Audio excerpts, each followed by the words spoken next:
হাফেজ জুজুর রহমতুল্লাহ আলাইকে দেখছি হুইল চেয়ারে আসতেন, নামাজে দাঁড়াইতেন, এক এক রাকাতে 2 পারা 3 পারা পড়তেন। হ্যাঁ,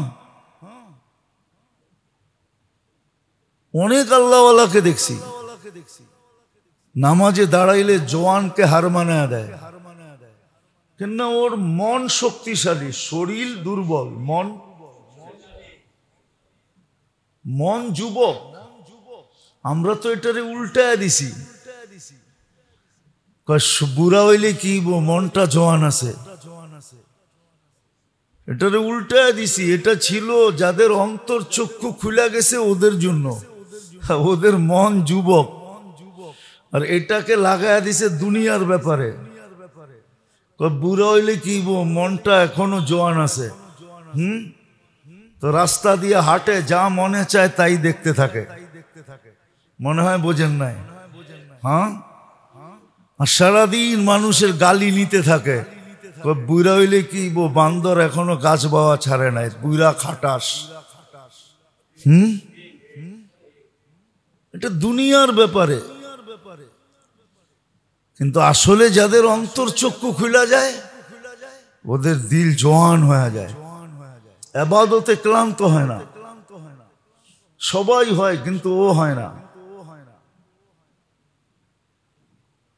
তো আখিরাতের চিন্তা অন্তর চক্ষুকে খুলে দিত, আর অন্তর চক্ষু যাদের খোলা ওরা কাছেও দেখে দূরেও দেখে, বর্তমানও দেখে ভবিষ্যৎও দেখে। জমিন থেকে বৈশা আরশ দেখে, যেদিকে তাকায় ওদিকে আল্লাহ দেখে, আল্লাহ দেখে। তো যেটা বুঝাইতেছিলাম যে চিন্তা তো সারাদিন করি, যুবকও করে, বৃদ্ধও করে, নারীও করে, পুরুষও করে, কিন্তু আমি আখিরাত নিয়ে কতটুকু চিন্তা করি, যেটা আমাকে মানুষের মতো মানুষ বানাইতো। আজকে তো মানুষ না। যদি মানুষের লেখা বই দেখাও যদি মানুষের সংজ্ঞা বাহির করা হয় যে মানুষ কাকে বলে, কুরআন হাদিস বাদিয়ে দিলাম, জেনারেল শিক্ষা দিয়েও যদি পর্যালোচনা করা হয় যে মানুষ কাকে বলে, তাইলেও তো মানুষকে মানুষ মনে হয় না। কুরআন হাদিস বাদিয়ে দিলাম, নিয়ে আসেন ডিকশনারি, নিয়ে আসেন জেনারেল শিক্ষিতদের লিখিত বই, যে ওরা মানুষের ডেফিনিশন কি দিছে, সংজ্ঞা কি দিছে, মানুষ কাকে বলে। আজকে মানুষ তো মানুষ না। এই জন্য যদিও একটা যুক্তি দেয় যে প্রাণীবাদীরা, যে প্রাণী বিলুপ্ত হইতেছে, প্রাণী বিলুপ্ত হবে না কেন? মানুষ যখন প্রাণীতে রূপান্তরিত হয়েছে তো প্রাণীর প্রয়োজনটা কি? মানুষই তো এখন কুকুরের কাজ করে, তো কুকুরের দরকারটা কি? মানুষই তো বিভিন্ন প্রাণীর কাজগুলা করতেছে, নাহলে মানুষ দ্বারা মানুষ অতিষ্ঠ কিভাবে হয়? আল্লাহ রসুল তো বলেন আন-নাস মাইয়ানফাউন নাস, মানুষ তো ওকে বলা হয় যে মানুষের উপকারে আসে, কোনদিন অপকারে আসে না। উপকার করে, অপকার করে না। করতে না পারলে মাপ চায়, করেন তো মাঝে মাঝে। ভিক্ষুক এসে হাত পাতলে না দিতে পারলে কি করেন, কি বলেন? ও ভিক্ষার এইখানে খালি মাপ চাওয়া? উপকার না করতে পারলে মাপ চায়, অপকার করে কি করা? ওটা আবার সমাজের ভিতরে ওই ব্যক্তি আবার ওই ব্যক্তি আবার সেলিব্রিটি হয় কি করা? বলেন, ওই ব্যক্তি আবার সুশীল হয় কি করা? ওই ব্যক্তি আবার বুদ্ধিজীবী হয় কি করা? ওই ব্যক্তি আবার সমাজের ভিতরে নামি দামি হয় কি করে? আমাকে বুঝান, আমি বুঝতে চাই। যার দ্বারা মানুষের উপকার ছাড়া অপকার হয়।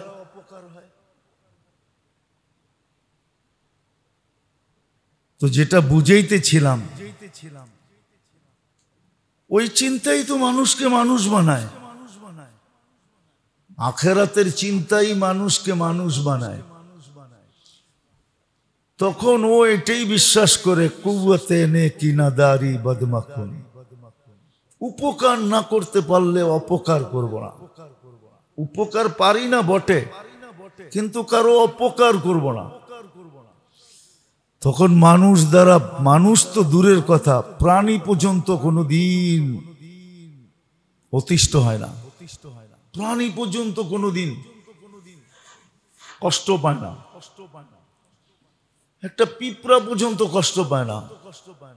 নাহলে কেন বলতেন, একটা কুকুরও যদি ফোরাতের কিনারায় না খায়া মরে তো কিয়ামতের দিন আমাকে জিজ্ঞাসা করা হবে।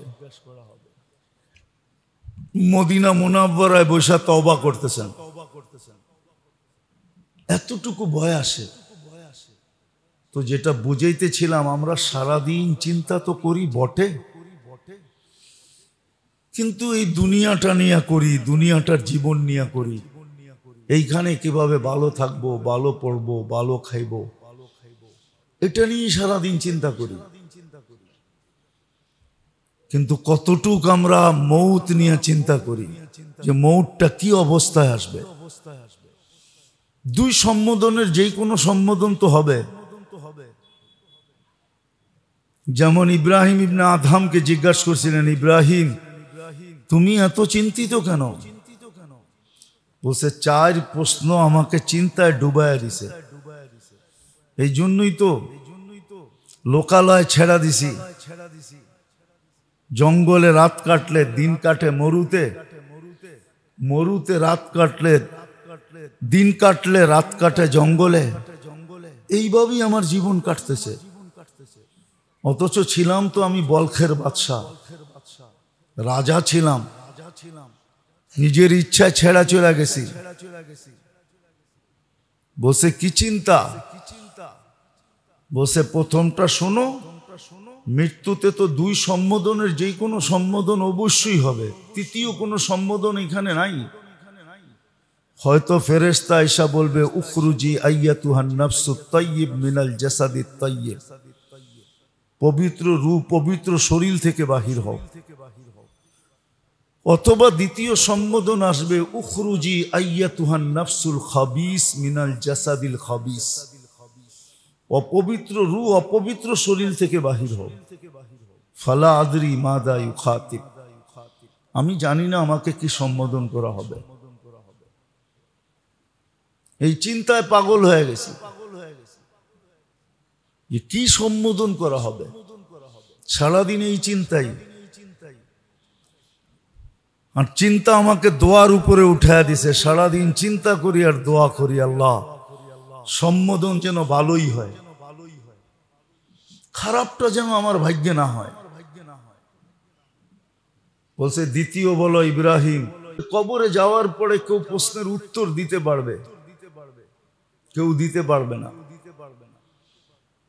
কাউকে আল্লাহ দেওয়ায় দিবে, ইউসাব্বিতুল্লাহু বিল কওলিস সাবিক, আর কাউকে আল্লাহ দিতে দিবে না। ফালা আদরি আ উজিব আম লাম উজিব, আমি জানি না জবাব দিতে পারবো কি পারবো না। বলছে তৃতীয় বলো, বলে কিয়ামতের দিন ইউহাসাবুহু হিসাবান ইয়াসীরা আও ইউহাসাবুহু হিসাবান শাদীদা, কারো কঠিন হিসাব হবে, কারো সহজ হবে।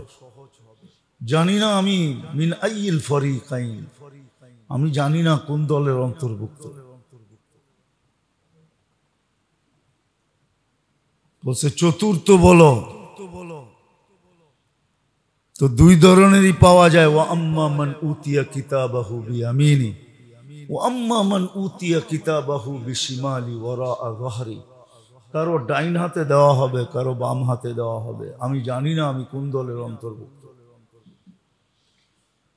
অথবা একদলকে বলা হবে ফারিকুন ফিল জান্নাতি ওয়া ফারিকুন ফিস সাঈর, একদল জান্নাতে যাও, একদল জাহান্নামে যাও। আমি জানি না কোন দলের অন্তর্ভুক্ত।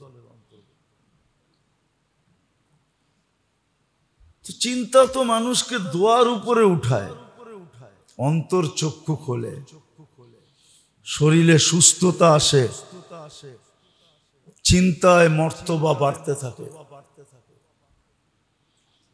বাড়তে বাড়তে বাড়তে বাড়তে একটা পর্ব আসে, এই হাদিস সত্য হয়, আহলু যিকরি আহলু মাজালিসি,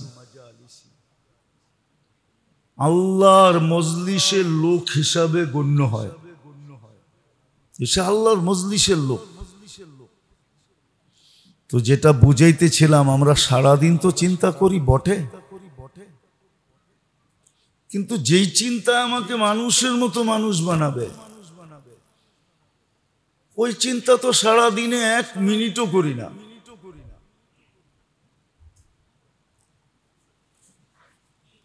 আজকে তো মানুষ রূপে মানুষ দিয়ে ভরা দুনিয়ায় 800 কোটি মানুষ, শুধু মানুষ রূপী মানুষ, 800 কোটি মানুষ দুনিয়াতে। কিন্তু মানুষের মতো মানুষ কয়জন যে আমার দ্বারা সবার উপকার হবে, অপকার কারো হবে না? হাদিসে তো এটাই হুকুম, মাইয়াস্তাতি আইয়ানফা আন-নাসা ফালইয়ানফা, যে উপকার করতে পারে সে যেন করে, অপকার যেন না করে। তো যেটা বুঝাইতেছিলাম, আল্লাহ করুক, বুঝে আসুক, বুঝে আসুক। আজকে চিন্তার দাম আছে, একদিন তো এরকমও আসবে, হাদিসে তো এটাই পাওয়া যায়। মানুষ এতটুকু চিন্তিত হবে, নিজের হাত নিজে চাবাইতে থাকবে। অনেক সময় দেখা যায় চিন্তায় আঙ্গুল মুখে দিয়া, দাঁত দিয়া চাপ দিতে থাকে, ঠিক না? তো চিন্তায় মানুষ নিজের হাত চাবাইতে থাকবে। হাদিসে আছে বগল পর্যন্ত চাবায়া শেষ করে দিবে, তার খবরই হবে না সেই যে নিজের হাত চাবাই ফেলাইয়া দিছে। ওই দিন তো চিন্তার কোনো লাভ হবে না, ওই দিন তো চিন্তার কোনো লাভ হবে না। আজকে চিন্তায় লাভ আছে, বড় লাভ আছে। চিন্তাই মানুষকে মানুষের মতো মানুষ বানায়। এই জন্য আল্লাহ মানুষের ভিতরে চিন্তা ক্ষমতা দিছেন, আবার এটার মূল্যায়ন করছেন, দাম নির্ধারণ করছেন যে তোমার চিন্তা কতটুকু দামি, কতটুকু দামি, মানুষের মতো মানুষ হয়। আজকে সামাজিকভাবে আমরা যে দুরবস্থার শিকার, ভাই ভাইয়ের দ্বারা, বোন ভাইয়ের দ্বারা, ভাই বোন দ্বারা, মা বাবা সন্তান দ্বারা, সন্তান মা বাবা দ্বারা, প্রতিবেশী প্রতিবেশী দ্বারা, আমরা যে দুরবস্থার শিকার, বিপর্যয়ের শিকার, শুধু আসলে সঠিক চিন্তা না থাকার কারণে। এই জন্যই মনে হয় কোরআন হাদিস চিন্তাকে এত মূল্য দিছেন, যে চিন্তা যদি সঠিক হয়, চিন্তা যদি আখিরাত মুখী হয়, চিন্তা যদি মৌত নিয়া হয়। আল্লাহর রাসূলও চিন্তা করতেন, আল্লাহ সান্ত্বনা দিছেন এত চিন্তা করেন না। লাআল্লাকা বাখিউন নাফসাকা আল্লা ইয়াকুনু মুমিনিন, আপনি এত চিন্তা করেন না। সারাদিন চিন্তা করতেন। দাইমাল ফিকির হাদিসের শব্দ, 24 ঘন্টা চিন্তাই করতে থাকতেন, দুনিয়া নিয়ে না।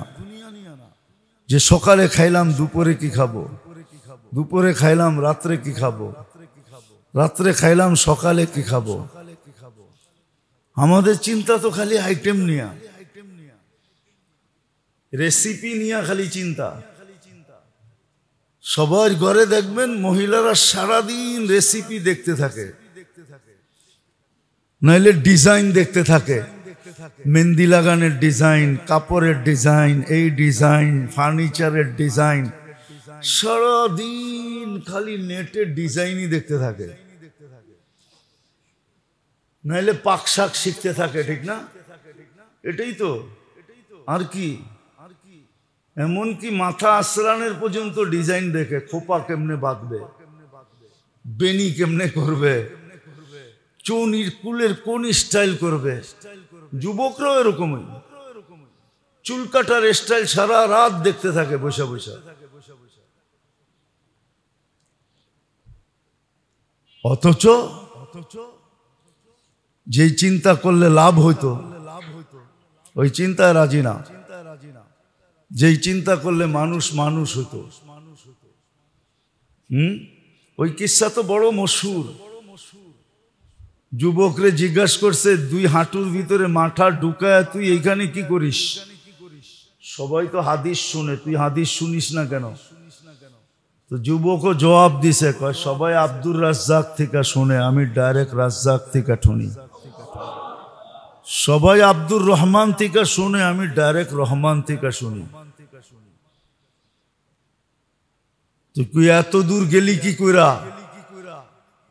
পরীক্ষা নিতে শুরু করছে খিজির আলাইহিস সালাম, যে তুই এত উঁচা লেভেলে পৌঁছলি কি কইরা, তাইলে বলতো আমি কে? তো যুবক আবার কষ্টে মাথা উঠায় বলছে, খিজির আমার সময় নষ্ট করো না, একটা চিৎকার দিমু মানুষ তোমার ল্যাংটা করে দিবে, কেন কেউ তো তোমার চিনেই না। তো খিজির আলাইহিস সালাম হাত জোর করে বলছে, বাবা চিৎকার দিস না, বুঝছি তুই জাগা মতে গেছস। চিন্তা দিয়ে তুই এখানে গেছে, অন্তর চক্ষু খুলে গেছে। এই জন্য বাংলা একটা প্রবাদ বাক্য ছিল, ভাবিয়া করিও কাজ করিয়া ভাবিও না। যারা আসলে চিন্তাশীল, আসলেই যারা চিন্তাশীল, আখেরাত নিয়ে যারা ভাবে, ওরা কিন্তু কদম উঠাইতে চিন্তা করে উঠায় যে এই বুলিতে আমার সওয়াব মিলবে না গুনাহ মিলবে, এই জবাবে কিছু আখেরাত বনবে না আখেরাত ধ্বংস হবে, আল্লাহ পাবো না আল্লাহ হারাবো। ও জবাব দিত চিন্তা করে জবাব দেয়। এই জন্যই তো হাদিসে বলছে, মান কানা ইউমিনু বিল্লাহি ওয়াল ইয়াউমিল আখির ফালিয়াকুল খায়রান ইল্লা লিয়াসমুত। আখেরাতের বিশ্বাস যদি তোমার থাকে তাহলে ভালো বলতে পারলে বইলো, নাইলে বইলো না, চুপ থাকো। চুপেরও সওয়াব পাবে। তো জিজ্ঞাসা করছে ভালো কি? তিনটাই ভালো আর বাকি একটাও ভালো না। বলছে সেই তিনটা কি? বলে আমরু বিল মারুফ নাহি আনিল মুনকার ওয়া যিকরুল্লাহ। সৎ কাজের আদেশ, অসৎ কাজের নিষেধ আর আল্লাহর জিকির, এই তিনটাই ভালো, এর ছাড়া আর একটাও ভালো না। সবগুলা বিরুদ্ধে চলে যাবে। কুল্লা কালাম ইবনা আদম আলাইহি লাহু, প্রত্যেক কথা মানুষের বিরুদ্ধে যাবে। ইল্লা সালাস, তিন কথা মানুষের বিরুদ্ধে যাবে না। আমরু বিল মারুফ নাহি আনিল মুনকার ওয়া যিকরুল্লাহ, সৎ কাজের আদেশ, অসৎ কাজের নিষেধ আর আল্লাহর জিকির, এই তিনটা বিরুদ্ধে যাবে না, পক্ষে যাবে।